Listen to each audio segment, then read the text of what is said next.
bahwa ada di antara saudara atau saudari kita menyampaikan seseorang yang pernah membangun rumahnya, kemudian menempatkan atau menyimpan barang-barang tertentu dengan keyakinan tertentu yang dikaitkan dengan keadaan rumah dimaksud, yang tertanam di dalam rumahnya ataupun juga disimpan di atapnya dengan tujuan-tujuan tertentu. Dan bersyukur kepada Allah, alhamdulillah yang bersangkutan sudah mengenal lebih baik tuntunan-tuntunan dalam syariat, sudah berhijrah kepada nilai-nilai kebaikan dan ingin berkonsultasi bagaimana dengan status benda-benda dimaksud. Saya ingin menyampaikan bahwa di dalam Islam tidak ada tuntunan-tuntunan yang mengaitkan kekuatan-kekuatan kepada benda-benda tertentu yang memberikan manfaat atau madarat selain semua tumpuan kita kepada Allah. Karena itu dalam surah Tauhid yang sangat pendek, singkat, mudah untuk kita kemudian hafalkan dan mudah ditanamkan pada jiwa, itu menjadi dasar yang paling pertama di Al-Ikhlas itu. Begitu kita bacakan Qul huwallahu ahad, katakan Muhammad SAW, diinfokan kepada kita semua, Tuhan kita itu adalah Allah yang layak dipertuhankan, satu-satunya dipertuhankan, disembah. Kemudian Allahus Samad ayat yang keduanya, dan Allah menjadi pusat segala tumpuan, harapan, permohonan yang mendatangkan manfaat atau mengizinkan satu madarat dengan hikmah tertentu terjadi dalam kehidupan kita. Nah, karena itu setiap kita memohon, meminta, berharap sesuatu itu tidak diperkenankan kecuali hanya kepada Allah saja. Di dalam itulah kemudian Allah menyajikan berbagai hal, cara, bahkan secara detail disampaikan kepada kita.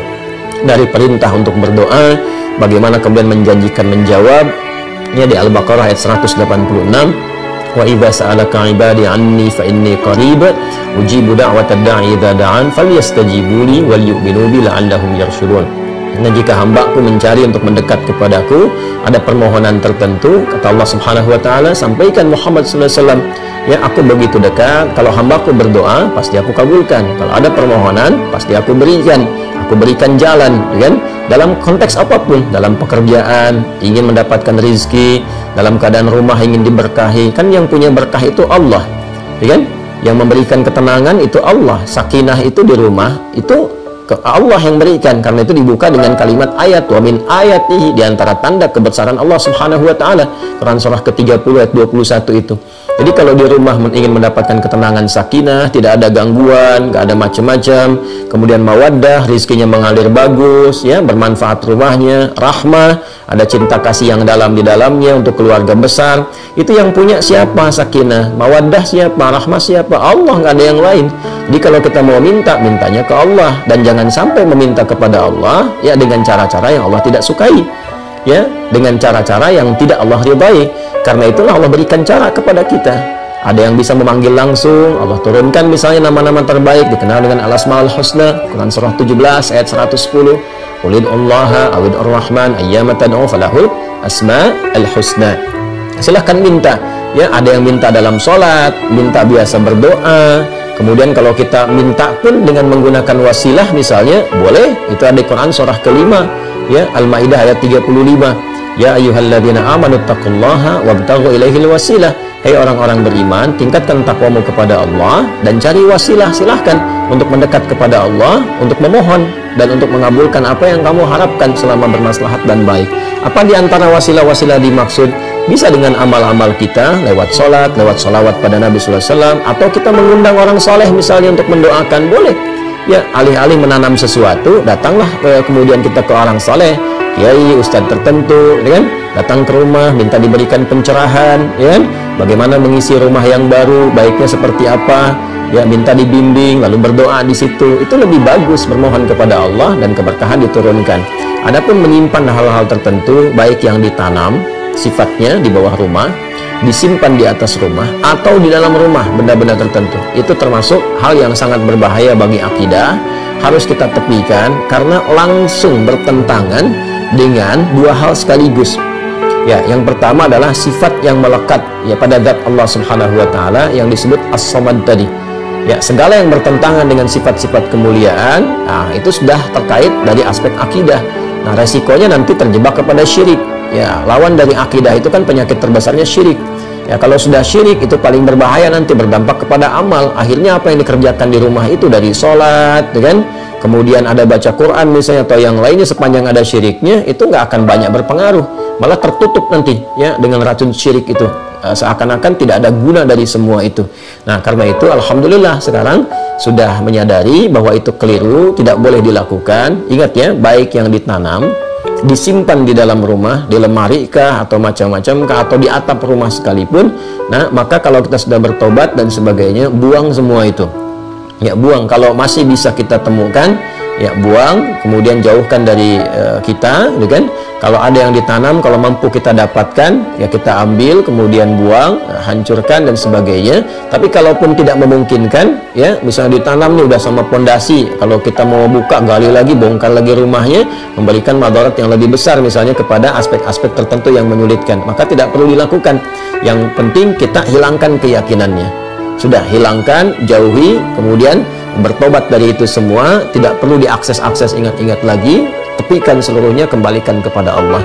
Karena saat menyimpan-nyimpan seperti itu, jin nanti ikut ke situ. Jin, ya ada jin yang menyertai kehidupan kita di dalam rumah, namanya dasim. Dasim itu setan rumah, ya jin pengganggu dari kalangan setan, ya setannya dari kalangan jin, sebutannya dasim. Nanti ada 9 jenis ya. Kemarin kan saya baru sebutkan setan yang menggoda wudhu walhan. Setan menggoda orang sholat, itu kan khinzib. Nanti ada setan yang memang mengganggu di sekitaran rumah. Dia bisa menciptakan konflik antara suami istri. Itu di surah kedua Al-Baqarah, di ayat yang ke-102. Bainal mar'i wa zawji, antara suami dan istrinya. Ya, diberikan sifat-sifat buruk, dorongan macam-macam. Kadang-kadang dikaitkan ke pekerjaan dan sebagainya. Dia bisa menciptakan ketidaktentraman di dalam kondisi rumah. Seakan-akan nyaman, padahal itu ada satu bara dalam sekam. Kadang-kadang masuk dalam mimpi, ngasih mimpi buruk, atau memberikan was-was ketika masuk ruangan tertentu dan sebagainya.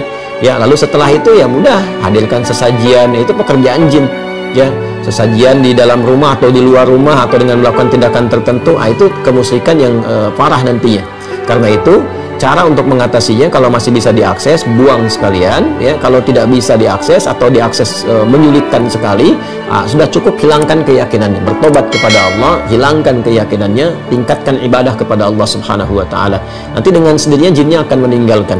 Di Quran surah Al-Jin sendiri, surah Al-Jin di ayat yang ke-6 itu jelas Allah sampaikan, wa annahu kana rijalun minal insi ya'udzuuna birijalin minal jinni fazaduhum rahaqa. Dan sungguh ada sementara manusia itu berkongsi dengan jin, minta perlindungan ya, kemudian minta sesuatu yang diduga mendatangkan manfaat, padahal itu sangat merugikan, kata Allah Subhanahu wa taala. Dimerugikan dunianya, merugikan akhiratnya. Merugikan dunianya hanya memberikan beban, nanti diminta ini itu dan seterusnya, kalau tidak ya menghadirkan resiko-resiko. Ya, kemudian di akhiratnya pun ya terjebak dalam suasana syirik yang tidak memungkinkan mendapatkan manfaat dari semua amal yang pernah dikerjakan. Alhamdulillah saya ikut berbahagia, semoga dilindungi oleh Allah Subhanahu wa taala, istiqamah. Nanti kalau itu sudah ditinggalkan, yang penting dari keyakinan kita, bertobat kepada Allah, sesali itu semua, tinggalkan itu, ganti dengan ibadah, nanti pengaruhnya akan hilang. Ya, walaupun di awal-awal itu akan terasa ya ada gejolak-gejolak seperti menahan kita, tapi kalau kita terus yakinkan, baca ayat-ayat perlindungan ya. Ayat-ayat perlindungan itu pertama ada yang wujudnya surah Al-Fatihah ya, ini untuk melatih kemantapan jiwa dari gangguan-gangguan was-was jin dan semisalnya. Itu ada beberapa ayat-ayat. Satu, surah Al-Fatihah yang 7 ayat ya, dari Bismillahirrahmanirrahim sampai waladhdallin. Kemudian Al-Baqarah ayat 255 ya, ayat Al-Baqarah ayat 255 kita kenal dengan ayat kursi ya. Kemudian yang ketiga itu 3 muawwadzatain, muawwadzatus salas ya, ada 3 surah perlindungan, Al-Ikhlas, Al-Falaq, An-Nas. Al-Ikhlas, Al-Falaq, An-Nas. Ini yang paling pokok, itu ada 3 ya, Al-Fatihah, kemudian ayat kursi, Al-Ikhlas, Al-Falaq, An-Nas. Kadang-kadang ada yang menambahkan dengan 5 ayat pertama surah Al-Baqarah dari Alif Lam Mim sampai wa ulaika humul muflihun, lalu ditambahkan dengan penutupnya Al-Baqarah, la yukallifullahu nafsan illa wus'aha. Itu bagus juga kalau dikomplitkan sampai 5 bagian ini. Jadi kalau mau diurutkan sesuai dengan urutan tertibnya, Al-Fatihah 7 ayat, 5 ayat pertama dari surah Al-Baqarah sampai wa ulaika humul muflihun, kemudian ayat 255 ayat kursi, kemudian selanjutnya yang keempat akhir ayat Al-Baqarah ayat 286, Dan yang kelima bagian terakhir, 3 surah terakhir dalam Al-Quran, Al-Ikhlas, Al-Falaq, An-Nas. Nah, kalau kita konsisten melatih dengan itu, baca, jadikan zikir kita, kalau terjebak pada yang seperti tadi, pengaruh-pengaruh dan sebagainya, nah itu Allah akan mengangkat ya pengaruh-pengaruh jin tadi, pengaruh-pengaruh yang tidak baik, was-was, ketakutan, ada ini, ada itu, diangkat oleh Allah, diganti dengan penanaman tauhid, kekuatan-kekuatan Rabbani namanya, kekuatan Rabbaniyah, tanamkan pada jiwa kita sehingga yang tadi itu hilang. Nah, mengangkat sesuatu dari dalam diri kita dan mengganti dengan baiknya, itu yang disebut ruqyah namanya. Karena itu 5 bagian tadi disebut dengan ayat-ayat ruqyah atau surah-surah ruqyah. Itu bisa dengan meruqyah diri sendiri, pribadi kita, dia membiasakan. Jadi mengeluarkan sifat-sifat jelek yang ada dalam diri kita, entah pengaruh dari nafsu atau pengaruh dari was-was setan. Ya, itu dibiasakan juga oleh para ulama. Makanya setiap sholat kan ada surah-surah berzikir kan? Ya, 3 surah terakhir termasuk surah Al-Baqarah 255, ayat kursi itu kan kita pakai lewat zikir. Ya, Al-Fatihah kita pakai, kemudian 5 ayat juga di pembuka Al-Baqarah dan 1 ayat terakhir penutupnya kita pakai juga. Dan yang paling populer kan Al-Ikhlas, Al-Falaq, An-Nas. Nah, itu saya kira yang bisa dilakukan ya Bu. Kalau bisa diakses, ambil barangnya, buang, itu kan, hancurkan. Kalau nggak bisa sama sekali seperti ditanam, ya tidak harus melakukan tindakan yang beresiko lebih besar lagi, ya baik kepada finansialnya ataupun juga kesulitan untuk tinggal atau bahkan merombak, memberikan beban lebih. Cukup tinggalkan, sesali, gitu kan, dan jauhkan, lalu mulai meruqyah diri kita sehingga terbebas dari pengaruh-pengaruh benda yang dimaksudkan.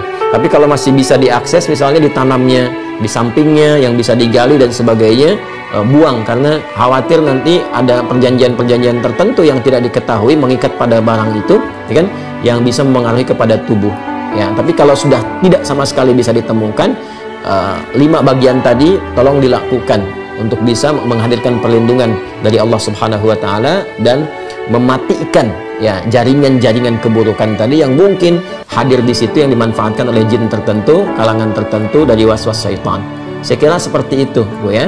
Dan mudah-mudahan keluarga dijaga selalu, istiqomah dalam kebaikan, dan kita semua mudah-mudahan juga kembali kepada Allah dalam keadaan husnul khatimah insyaallah. Jangan lupa subscribe di Quran TV.